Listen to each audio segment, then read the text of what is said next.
everyone, and welcome to the Thomaston-Upson Civic Center. We are beginning our interviews for our Black History Month honorees, and our first one today is Miss Camille Zeigler. Miss Camille is the owner of Utopia Grant and Proposal Writing Enterprise.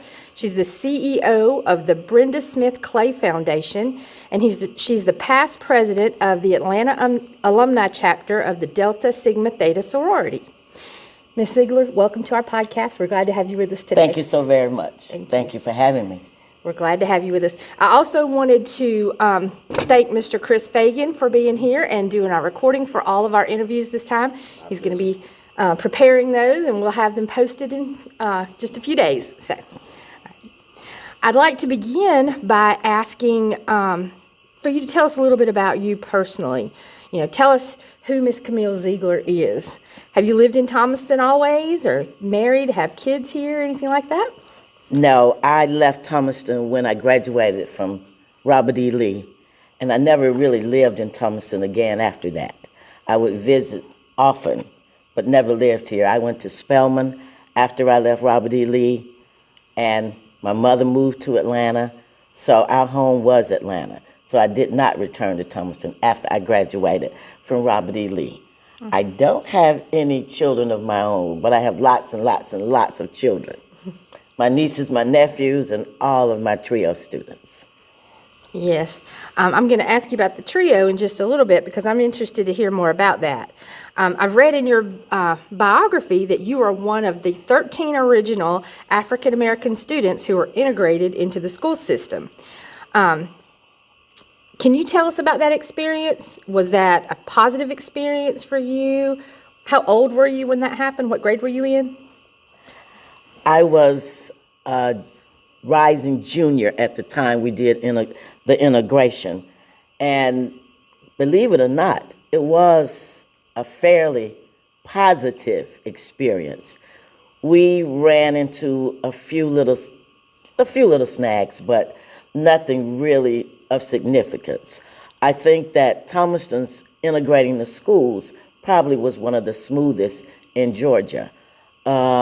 All of the teachers and the administrators were exceptionally nice, and they made sure that we felt comfortable, that we felt welcomed. I'm glad to hear that. Yes. Do you remember what the gas prices were? Oh, my God. We were talking this morning about gas prices on the way down. We saw something that said $3.29, probably about 35, 40, 50 cents at the most, but nothing like $3.29, which is a bargain today. Exactly. There are some states that are over $5 a gallon now. $5 a gallon, mm-hmm. Yes. I see that you have your master's degree in guidance and counseling, mm-hmm. and can you tell us what initially caused you to become interested in the field of education? My sister, Brenda Smith Clay, was my teacher from the time I can remember my name. So I knew I wanted to go into education, which is why I went into teacher education when I went to Spelman. And I majored in Spanish, and that was really because of my high school Spanish teacher, who was absolutely wonderful to me. I became interested in addition to teaching, but once I graduated from Spelman, I started doing some substitute teaching immediately.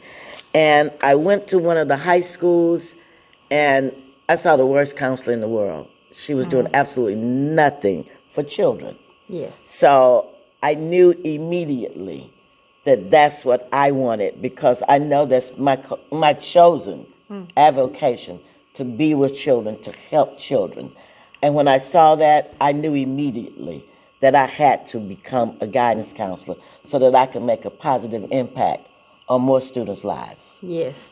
Now, do you feel like that guidance counseling is something that we should begin in high school to prepare these students for higher education, or do you feel like that's something that we really need to begin early in high school? Is too late to be I believe so too. Asking kids to get ready for college. Mm-hmm. It should really start late elementary school, but certainly by the beginning of middle school, because there's so much that students really need to know and understand in terms of college, the college preparation, the college admissions process, Yes. everything. And their parents need to know this as well. Yes. As a matter of fact, they need to know it more so than the students.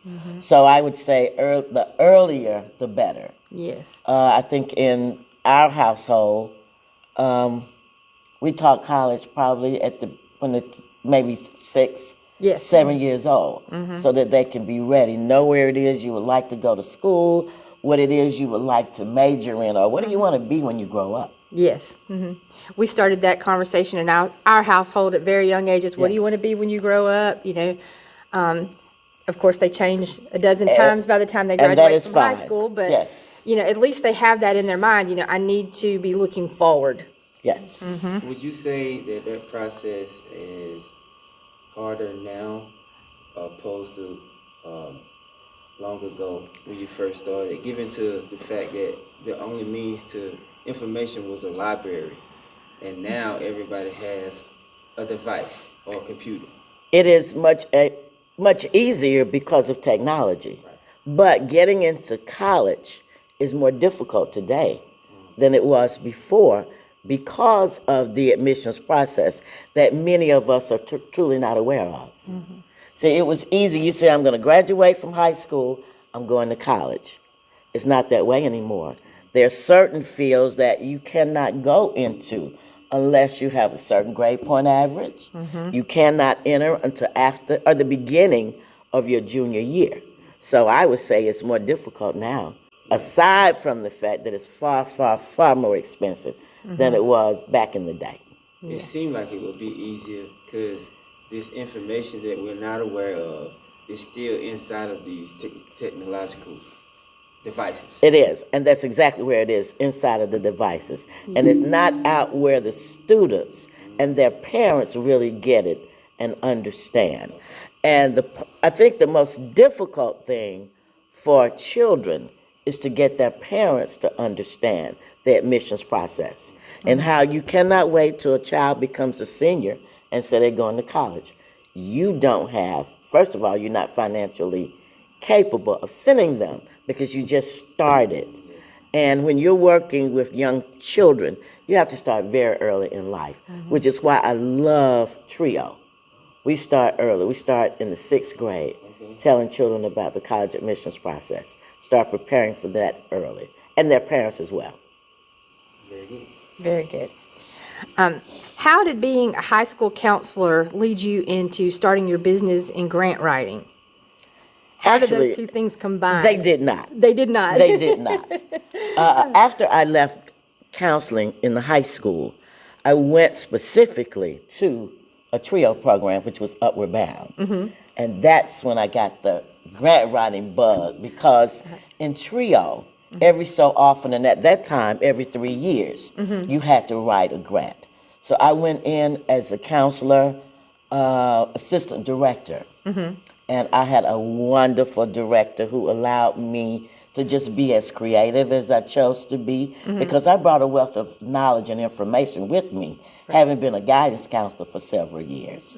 So having the bug of writing and seeing what TRIO did, it was just easy to write grants. Yes. And when it came to writing the grants for Thomaston, I wrote 4 grants.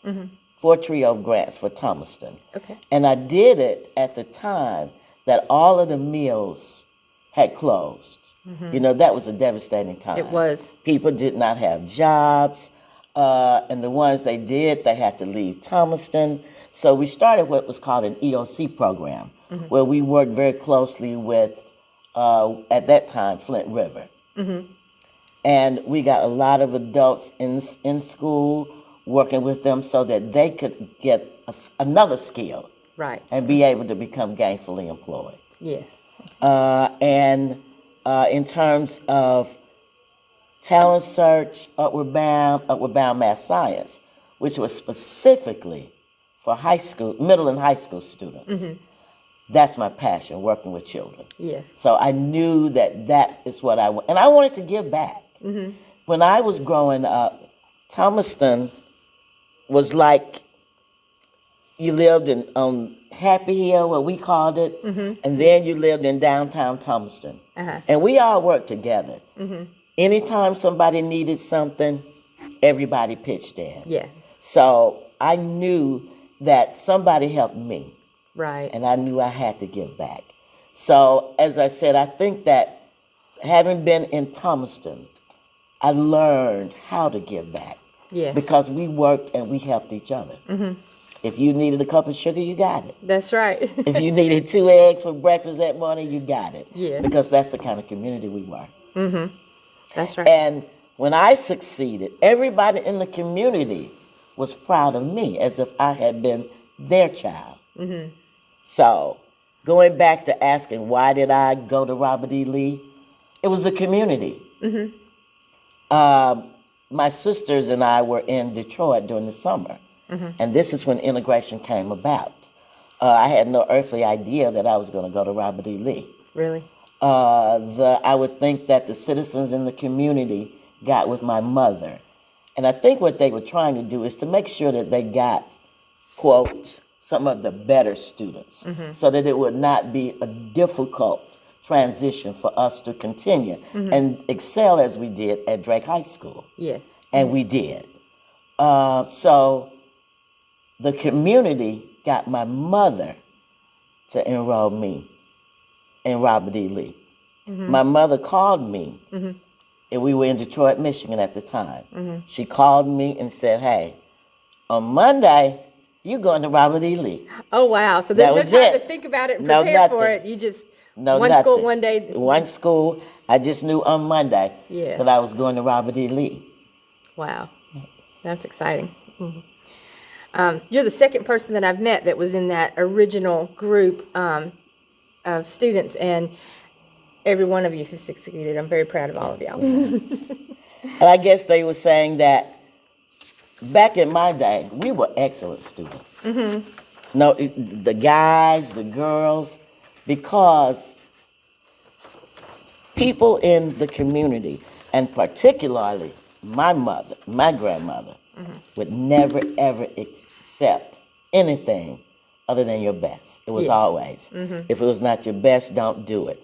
And to say that, you are absolutely correct. If we looked at the number of people, African Americans, who went to college back in the day and who going to college now, believe it or not, it might be more who went back then Yes. than now, particularly African American males. I can remember on one street, as my uncle would say, there were about 10 African American males who went to college and they all graduated. Yes. That's the problem now, is there's so many that are not graduating. They're not. not. Completing. No. Yeah. Which is what TRIO is all about. We don't just get kids in college. We retain them while they're there. And we work with them until they graduate. That's our mission. Okay, good. Not just to enroll, but to enroll, retain, and graduate. I love that policy. So, what experiences have you had that allowed you to make an impact on your community? Not necessarily through your career, but in anything. What have you been able to accomplish for Thomaston and Upson County, where you kind of grew up and were molded as a young child? So, what kind of things have you done? Getting those grants in Thomaston. I think that is the most significant thing that I could have ever done. I don't know if people realize it, but those grants, each of the grants is worth $1 million. Wow. And what are those grants used for? Basically for students, because we work now with the students. We give them a great college experience where they go on and live on campus for 6 weeks, and they do that from the beginning of the 9th grade until they graduate from high school. Our students went to at least 25 colleges from the time they were in the 9th grade until they graduated from high school. Wow. That's unheard of. Yes. I don't care how little you have or how much you have. You can't name many students who have gone to 25 colleges and universities throughout their high school career. No. You can't name children unless they are affluent, who had opportunities that through the grants that I wrote enabled our students to do.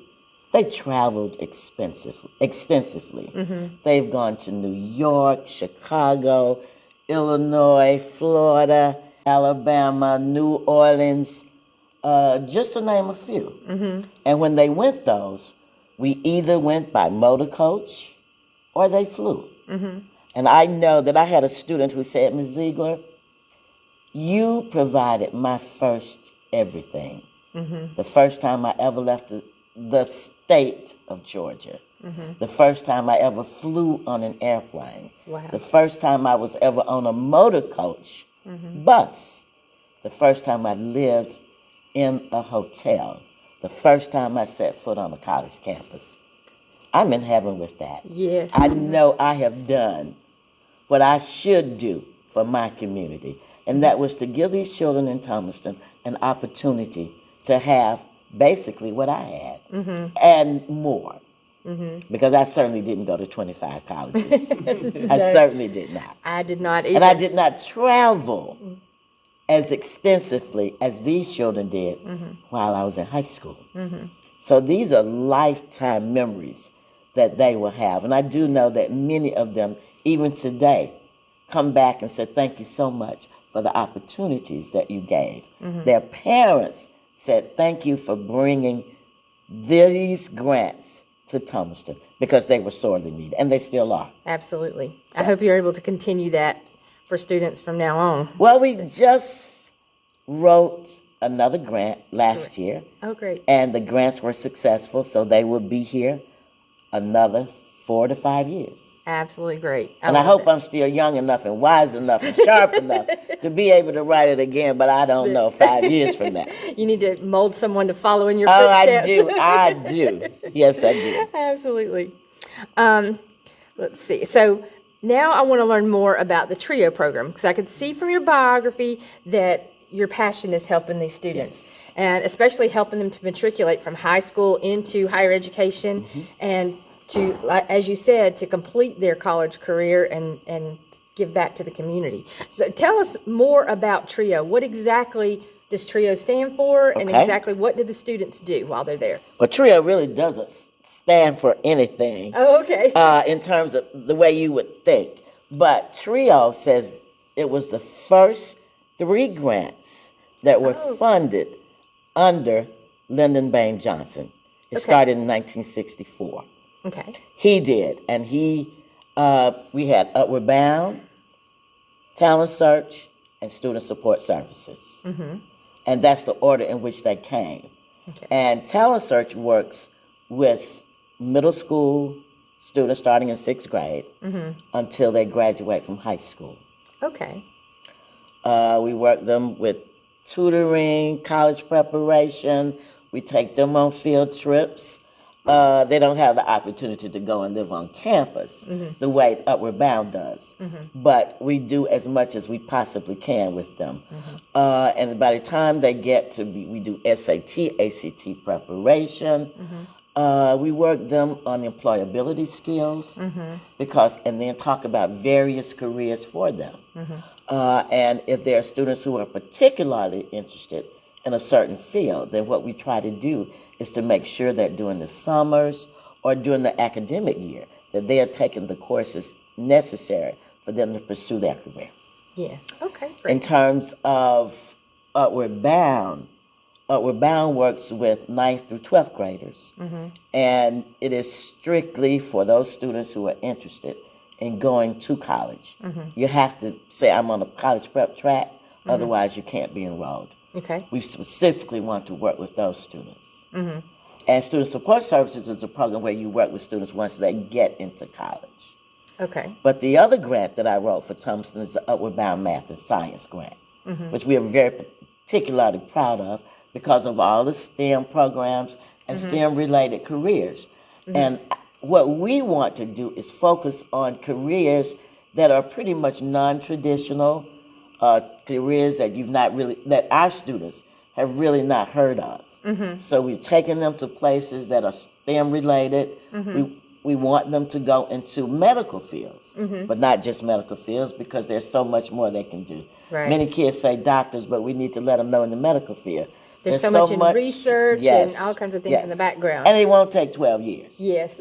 Because that's why a lot of them don't go to med school, because they don't want to obligate their lives for 12 years. That's a lot of time. That is and you a lot of really time. do have to be committed. Yes, absolutely. Maya Angelou once said that I've learned that you shouldn't go through life with a catcher's mitt on both hands. Have you heard that? Yes, I have. So you need to be able to throw something back, she says. So how does this apply to you? And of course, we've already repeated this several times, is giving back to these kids so they can continue. Do you have any specific stories you want to tell us about? I think I've told them all in terms of trio and how I really just got involved in it. But I remember when I was growing up, and I had so many people, in addition to my family, who wanted to make sure that we were successful and that we achieved. So all I knew was giving back. Somebody gave to me, and that's what I said. And I always said, if I ever have an opportunity to do something for Thomaston, I will. And when those grants, that opportunity came, you can't imagine how many hours, day and night, I spent on that. Because I had to do it after hours. I couldn't do it while I was at work. So I spent hours and hours. And I wrote it from my heart. Because I know Thomaston. So when you know something, it's not difficult to do. Right. And I took the Thomaston that I knew when I was growing up. And that's the Thomaston that I was writing in my grant, to make sure that these children continued to have the opportunities that I had. So that is why. Absolutely. Do you have any people in your life that were an influence that you would like to kind of shout them out on this My podcast? mother, Absolutely. my grandmother, my sister. Oh. And let me begin with my grandmother. I think that everybody in Thomaston who probably, I would say 40, 50 years or so, knew my grandmother. Really? Yes, my grandmother was a crackerjack. She was Hattie Bell Brazier, and she never knew a stranger. She was never, ever afraid of anything or anyone. When I enrolled in Robert E. Lee that Monday morning, my grandmother was in the car with a policeman. And what she said to the policeman, hey, you better tell these people don't mess with my child, because if they do, this day, somebody's going to hell. Yeah. Those were her exact words. But, I mean, they knew it. And like I said, everybody knew my grandmother, because she loved everybody. And she always tried to help people. My mother probably was the most powerful woman in the world. I don't know of anyone stronger, anyone more resilient, any more committed to education than my mother was. Education was the most important thing in the world to my mother.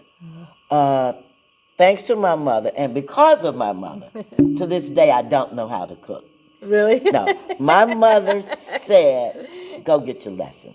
I want to make sure that you do the very, very best. And when you go to Robert E. Lee every day, you better be prepared. And when you walk out of Robert E. Lee, they better know that Camille Smith was there. Oh, wow. That's a great piece of advice for any student. That was my mother. My sister, who I said earlier was my teacher from the time I can remember breathing. She was my cheerleader. She was my mentor. Oh. She was the person who, no matter what I did, she was always there with me. If I was wrong, she would let me know that I was wrong. But when I was right, she was with me 150%. Oh. So I don't know of anyone other than those three women who I could say had so much influence on my life and made me the person that I am to this day. Those 3 women. Oh, wow. So can you tell us about the foundation that you have for your sister? Okay, very good. My sister is a teacher. She was a teacher of teachers. In Atlanta, I don't think there was anyone who did not know her. I don't think there was any teacher in the world who said, Miss Clay is not an excellent teacher. When she passed away, we knew that we wanted her name to have an impact on other young teachers. So we decided that what we wanted to do is to invest our monies, invest so that we could get other qualified teachers the way my sister was. But we wanted teachers who were dedicated to the teaching profession, not just to go in it for a job. Right. And she was truly dedicated. So we wanted to get more teachers like Miss Clay. So that's what we have done. And it's unbelievable how so many people say, yes, for Miss Clay, I will donate. I would do whatever I can to help your foundation, Right. because your sister helped me. Wow. So is that a scholarship that students can apply for once they get to college? It's a scholarship that students can apply for once they are rising juniors. A rising junior. And okay. we did that particularly because we didn't want students as a freshman or a sophomore to say, I'm a teacher this year, but I'm a doctor the next. Right. If you finish your first 2 years, you've pretty much done your core courses, and you know which direction you want your major to be. Right. So by that time, they know whether or not they want to be teachers. They know they have to take certain qualifying tests in order to become a teacher. Okay. So once they do that, then yes, they apply, and we try to help them financially. Okay. Now, is that something that our students at Gordon, our local college, could apply for, or is that at a specific school? Right now, it's at a specific school. Okay. And what we did is we both graduated from Spelman. Okay. And I just back at wanted your to alma make mater. sure that we did something. So we were obligated to do 3 years of the scholarships to Spelman. Okay. But now that we've done that, we are about to open it up so that we'll be able to help more students. Okay. That's great. That's exciting. Out of all of your achievements throughout the years, is there one that you feel like is what you would say is the one you're most proud of? Writing 4 grants for Thomaston. Getting millions of dollars in this town Yes. for these students. Nothing makes me happier than that. Nothing. That's great. That's Because I don't know if anyone else has ever done that. great. I don't think so. I don't think so. To say that you have written 4 federally funded grants, each is worth over $1 million. That's exciting. So I'm most proud of that. Yes. I've been cutting these children hair in this community for about 18, 19 years. And I remember a lot of them going on these trips. And I never knew to this day where that came from. Yes. And then it's very prestige. Thank you so very much. And I can remember the first trip that we went on, we went to North Carolina. And we had 2 motor coach buses that were right outside. They were right over in right at Mathersfield. Oh, okay. And the parents, you can't believe the parents who were there cheering us on. Because this was a first for their parents too. To let their children go away and to be gone 5 days, 4 nights. That was virtually unheard of. But they did it, and you're right. Everybody in the town pretty much came out for those buses when they saw us riding in. A lot of those students grew up and have become successful adults, and they come back and they tip very well. Yeah, what we say to students is, we want you to go to college. We want you to graduate so that you can become productive citizens. Becoming productive citizens means you tip better. It means that you pay your taxes and you're ready to give back. Right. That's right. I appreciate it. Well, thank you, and I'm glad we met today. Is there anything that you can think of that you still have yet to achieve? Is there a goal that you're working toward even now? I ask myself that. And in addition to getting more kids to go to college, right now I'm passionate about finding ways to help our kids to become successful, and let's stop all of the killings. Let's Yes. stop all of the violence. Yes. And as I told a gentleman the other day, it's not that difficult to do. What we've got to go back and understand is we're the adults. Our children have become the adults. And we cannot let these children decide what they're going to do, when they're going to do it. We grew up, if your parents say do it, it's done. Exactly. Would you say that that would be the disconnect now? That is the disconnect. The community togetherness that you were describing when you was a child. That's the disconnect. It's no longer there. No. The disconnect not. is that the children are the adults. That is, and that there is no connection. There's no connection. There is no connection. I can name and at least one adult on every street that I lived in Thomaston, who was a pillar of this community, who everybody respected. You would never say anything derogatory or disrespectful to adults the way you do now. Yes. And teachers were truly admired. Parents admired the teachers. Children admired the teachers. The community members, admired teachers. And it's just not that way anymore. We've got to get back to that point, to know that teachers are here to help us. Where would we be without teachers? Right. So, parents, students, and the community, we've got to get back together. I can remember when my sister and I were talking, and maybe my brother would, talking about what happened then as opposed to what happens now. Everybody went to school.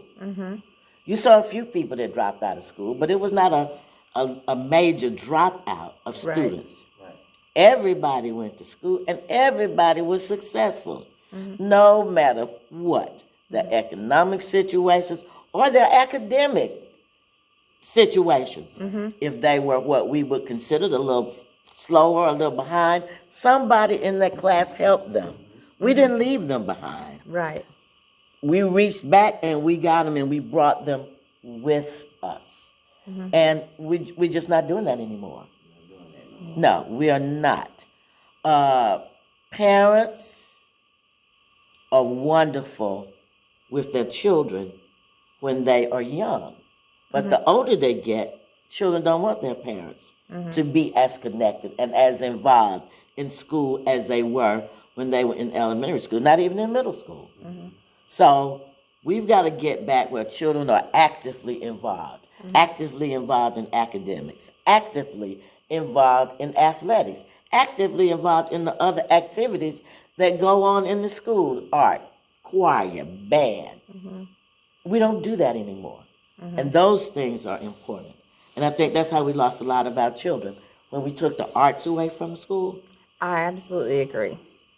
I'm a musician myself, so I feel like that as they have just dwindled down to, I remember a time when I could take like theory and stuff in our music classes, and you don't hear You that don't hear anymore. music. You barely know that there's a choir or a band. Exactly. But back in the day, there were people who became successful because they got their start in school. There were people who were orators. Every year we had a field day where you would display all of your talents. Everybody wanted to be a part of that. Yes. We've lost that. So coming to school is not fun like it used to be. Not that it's supposed to be fun, but it is supposed to be fun. Right. Exactly. I have a theory that the technology play a part in that. And I get on my children all the time about constantly being on their phone. You know what I'm Yes. saying? And I tell them all the time that the information that you need is in the phone. Yes. But the information that you're looking at is not what you need. It's not what you need. Okay, so you're watching people on your YouTube and your social media. you're watching them do something Right. while you're not doing Anything. You Absolutely. understand? Absolutely. So I think that I have a theory that the technology plays a part in that, because a lot of times I have to correct my children for something they done said, and I don't know where they got it from. Until I run across it sometime later on my social media. And I go to them, son, this where you got this from? Yeah, well, this ain't right. So I stay correcting them all the time. Right. And a lot of parents don't do that. No, they don't. That's true. They don't. And I tell you something else. And adults are guilty as well. I love texting, but I love talking. I do too. So talking will never, ever take the part from me in terms of say, I'll text you. I mean, even my nieces and nephews, I tell them, don't text me. You got to call me. We got to talk. Because texting doesn't really explain everything that I want to say to you. Right. And it's certainly not going to get the They don't hear tenor the of my passion in your voice of what you're trying to tell Exactly. them, or exactly. Texting is great for send me that date, send me that Yes. time, just so I've got confirmation of it. But having a conversation, it can't be replaced. No, it cannot. It cannot. And that is the thing that we have to understand. Texting is wonderful, but it can't replace me. I've got to be able to talk to you. I love communicating. Yes, yes. I want to go back for a quick second to something you said about the way parenting has changed over the years. You know, yes, we're real involved with our babies, try to teach them to walk and talk and know their colors and things like that. But then as they get older, you know, we tend to let them do school on their own or things like that. And I feel like that some parents are trying to overcompensate for that lack of relationship with their kids by being their best friend, you know, and doing the things that the child is doing rather than bringing that child up to the things that adults should be doing, the things that they need to be looking forward into. And how do you feel about that? What are your thoughts on that? Well, I wrote something somewhere is all parents love their children. Yeah. They love their children. But all parents don't know what's best for their children. And to say that it's going to be hands off once I leave elementary school is the worst thing that parents can do. Yes. Because when they enter middle school is the first place that the streets go to get our children. Yeah. So the more hands off we are, the more hands on more vulnerable they streets are. And they're going to get those friends. They're going to get people who they don't need to be associated with. While if their parents say, hey, you might think that you are this way, but not yet. I still make the rules in this house, and you have to follow these rules in my house. Yes. And there's no such thing as saying you're going to go someplace because you don't have any place to go. So you have to follow the rules in my house. Yeah. But I think that is a part of our problem, that too early in life, we allow our children to say, okay, I'll back off a minute. Yeah. And we don't need to back off. Yeah. We need to move forward with our children, but in such a way that they will know and understand that what you're doing is in their best interest. It's for them. Yes. Or as my grandmother used to say, right before she gave you a spanking, I'm doing it because I love you. Yes. So My dad used to say that all the time. stand with them because you love them, because you know what's best for them. And it's either I'm going to have you or the streets. And I'm not going to let the streets take you. Yeah. You know, what you learn, you're going to learn here. In this house, at school, in church. And I think that's something else, too, that we've got to get back to. I think the church has a major role to play. But I don't think the church is being allowed to have that major role. Everything that I did in my life had something to do with the church. Everything. When I was learned to do orations and speak, it started out in church with my Easter and my Christmas speeches. And then we went on from there. But the church provided so many opportunities. I guess these were our after-school activities and weekend activities that the church provided because we couldn't get them anyplace else. So that was the role that the church played. And even to children who didn't go to church, whose parents didn't go. The church still tried to work with those kids. And as I said, you got the school, you got the parents, you got the church. We all got to work together. Yeah. If we're going to save these kids, we all have to sing the same song. Right. Right. Absolutely. Well, do you have a quote or a word of encouragement that you want to share with our students that might be listening to this podcast when we post it? When you do well, let everybody know that you did well. See, I let everybody know that what I did well. I have had a good life, a very good life. It was not always easy, but in the end, it was a good life because I worked hard. And that's, if you work hard, it'll pay off. Absolutely. So working hard and always help somebody. Somebody help you, you help somebody. And you never know where your blessings are going to come from. Absolutely. You never, ever know. Very quickly, 15 of my family members and I were at Christmas Eve lunch. My sister went up to a husband and wife couple and said, "Do you mind if your husband takes a picture with us?" And she said, "No, come on, let's all take the picture." So we got in, we talked, and my family all sat down and they went to their seat. They finished their meal and they waved goodbye to us as they were leaving. My sister said, "We're ready for our check." The service said, "You don't have a check." Wow. Those people paid for your lunch. Wow. And that just goes to say you never, ever know. But if you treat people a certain way, just look at what the blessings brought. Absolutely. And that was $1,000 lunch that Wow. a stranger Wow. gave me and my family.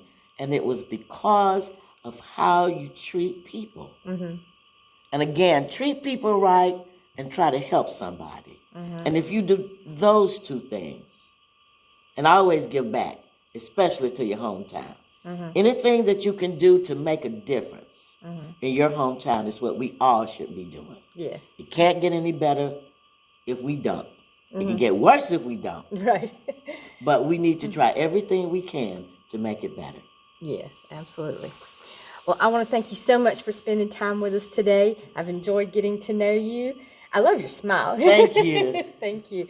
And so we just thank you for just bringing to us all those wonderful words of wisdom. We appreciate you being here. I thank you. And I think, Mr. Fagan, I'm glad that you said what you said.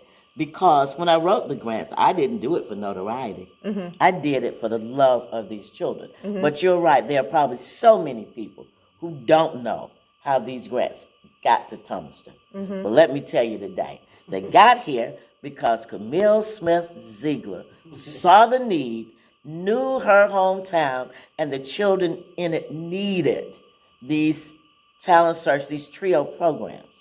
That's why I brought it here. And I do know that all of their experiences can only make them better. So to know that I've helped somebody means that my living has not been in vain. Absolutely. Well, That's the way I want it. again. We Thank you appreciate so very much for having me. Thank you. Thank you so very much. And thank you, Chris. We appreciate you. Yeah.